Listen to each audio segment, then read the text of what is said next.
Today we're taking a look at a couple more examples of derivative rules combined. So we notice everything we've seen so far has chain rule in addition to product, or chain rule in addition to quotient rule. So we're going to be looking at the same types of problems today. In this case, our first one here, we've got a polynomial and another polynomial, and in this case it's going to be to the fourth power. So we see that they are combined using multiplication, so we're going to be using product rule. So that's our main rule there, and that rule, you remember, is f prime times g plus f times g prime, where f is the first part and g is the second part. But in this case, g is going to also need chain rule once we take its derivative. So let's go ahead and work through this thing. So we go piece by piece. Let's take the derivative of f. So the derivative of f, derivative of the first part, is a 25x, and then 5 goes down to a 4. Alright, there's derivative of f. Let's write g. Don't change it, just write it. 2x cubed plus 5 to the fourth power plus f. Just write it out. 5x to the fifth plus 1 times the derivative of g. And now this is where it gets interesting, because g requires chain rule. That 4 is going to come forward. We keep the inside how it is, so 2x cubed plus 5. And then the 4 comes down by 1 and becomes a 3. And then we multiply by the inside. Remember, that's our chain rule.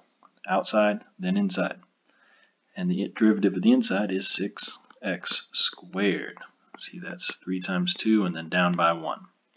Now there are a few things we could do, like multiplying the 4 and the 6x squared and then distributing it to this part, but for right now I just want to see if we can get the chain rule and the product rule down and just find the derivative of it. So for right now, we took the derivative. It could be cleaned up more, but let's go ahead and leave it as that answer for right now. Let's try another one. Y equals 4x cubed plus 3 whole thing to the fifth power, 2x to the fifth plus 5. So again, we've got product rule, f's the first part, g's the second part, so product, and that is f prime g plus f g prime, but in this case, f, the first piece, has that outside exponent, so it's going to be a chain rule there once we take the derivative of f, and that's actually what we start off with.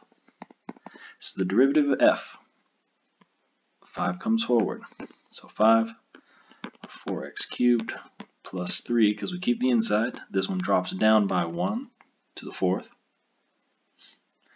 We go ahead and multiply that by the inside of it, derivative of the inside, 12x squared. Alright, just g, 2x to the fifth plus 5, plus just f, 4x cubed plus 3 to the fifth, and then derivative of g, so derivative of the second part, that'd be 10x, and then this drops down by 1 to the fourth. Alright, and again, there's things we can clean up, but for right now, we took the derivative. We're okay with this. So we've seen product and chain. Let's see some quotient and chain. So y equals negative 3x squared plus 5 squared, and 3x plus 5 on bottom. So just looking at it, we've got quotient rule. And the quotient rule, f prime times g minus f times g prime over g squared, where f is the top, g is the bottom. So let's write a nice big fraction answer down here. Let's take the derivative of the top. So derivative of the top, that requires chain rule. The 2 comes forward. So we got 2 times, keep the inside, negative 3x squared plus 5. This one comes down by 1, so it's really just exponent 1. And then we multiply it by the derivative of the inside. So that's a negative 6x to the 1, or just negative 6x. Alright, times it by the bottom, 3x plus 5, minus f, just the top, negative 3x squared plus 5, whole thing squared, times the derivative of the bottom, that's just a 3.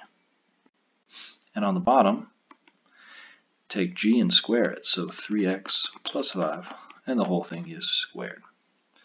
So if you really want to break these down, that was f prime, that was g, that was f, and that's g prime, and then down here was g squared. Alright, so if you want to apply that back to the other one, so we can put it back here, and I believe, let's see, this required the chain rule, so that was f prime, that's g, that's f, and that's g prime. So you can see the different pieces, in regards to this rule here. Sometimes that'll help you out. One last quotient rule problem. Y equals 3x to the 5th plus 1 over negative 4x cubed plus 1 to the 4th power. Again, quotient rule, and that is derivative of the top times the bottom minus the top times the derivative of the bottom all over the bottom squared, where f is the top, g is the bottom, and in this case g is the one that's going to require chain rule because of that exponent.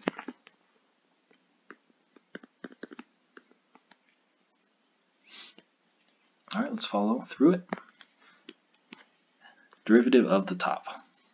So derivative of the top, 5 times 3 is 15, x to the power of 1 lower, 4. Alright, so that right there was f prime. Times g, the bottom, don't change anything. That right there is g. Minus the top, don't change anything, 3x to the 5th plus 1. That's f. So we did g, we've done f, now we're doing g prime, and this is one that requires chain rule. So f comes forward, 4 comes forward, keep the inside alone, so negative 4x cubed plus 1. This one comes down by 1, so it's the 3rd power, and then multiply it by the derivative of the inside, which is going to be a negative 12x squared. So this whole piece here, g prime. On the bottom, we're taking g squared, so take the bottom and square it, so negative 4x cubed plus 1. It's already to the 4th power, but then we need to square it. So once we do clean it up, and if we do, the 4 and 2 are going to become an 8, so it would be to the power of 8. But again, right now, that's an okay answer. We've taken the derivative, we've followed the patterns, and that's the most important part, following the patterns. There's always going to be chain in these, in addition to quotient, or change in addition to product rule, and it's all about following these patterns.